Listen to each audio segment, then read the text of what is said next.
Comment je suis arrivé dans le métier du consulting? Alors c'est à la fois un parcours, puisque j'ai une diversité, on va dire, d'expériences en entreprise, sur du management, sur des fonctions ressources humaines, et puis aussi des passages, on va dire, dans le monde de la formation, également dans le monde du conseil. Donc je dirais que ça, c'est la première chose qui me vient, le parcours, la richesse du parcours, qui est importante. Et puis la deuxième chose, je dirais, c'est effectivement la notion d'opportunité, c'est-à-dire il y a eu à un moment donné la possibilité de basculer vers ce monde, et j'ai su la saisir. Puis la troisième qui me paraît la plus importante sur ces métiers-là, c'est d'être passionné en tant que tel, parce que autant on peut y arriver par son parcours et par opportunité, mais on n'y reste que par passion.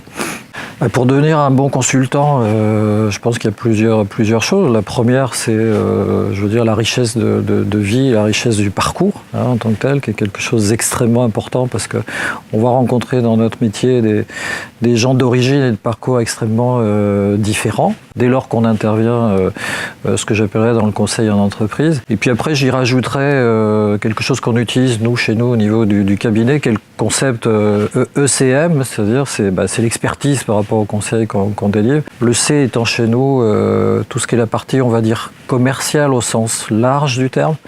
Donc je mets dans le commercial tout ce qui est lié à la relation client, mais aussi la capacité de conviction, d'écoute. En tant que tel, le M étant plus pour nous le management de projet. Alors, se lancer dans ce métier, les qualités personnelles, elles sont différentes aussi d'un cabinet de conseil à un autre. La première qualité qui est importante chez nous, c'est l'endurance. Ça peut paraître un peu bizarre, mais il faut être quand même relativement endurant, parce que c'est un métier qui est fait de moments forts, de moments quelquefois un petit peu plus faibles. Donc il faut cette endurance. Et puis j'y rajouterai après tout ce qui est lié à la relation client au sens large du terme, cette dimension psychologique, c'est-à-dire un bon conseil, c'est d'abord un conseil écouté. Et pour qu'il soit écouté, c'est souvent une histoire de forme plus qu'une histoire de fond. Donner des conseils à des gens qui veulent se lancer dans ce métier, c'est forcément lié à mon parcours en tant que tel.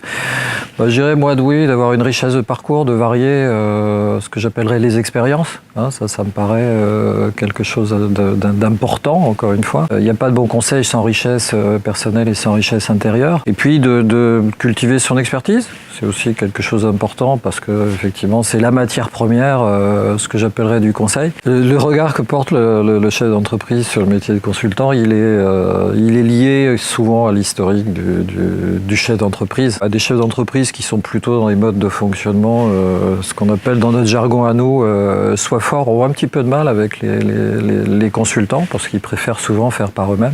C'est quelque chose qui évolue, c'est-à-dire qu'aujourd'hui, je pense que les chefs d'entreprise sont plutôt des personnes assez pragmatiques, et savent qu'à un moment donné, ils vont en avoir besoin, c'est la première chose. Après, aux consultants d'être bons pour que le regard du chef d'entreprise soit favorable, on va dire, sur le métier de consultant. Moi, j'entends souvent des chefs d'entreprise qui me disent « votre métier, c'est du vent ». Et ce à quoi on leur répond souvent, on dit « oui, c'est peut-être du vent, mais à partir du moment où ça fait gonfler vos voiles, c'est que c'est malgré tout une discipline intéressante ».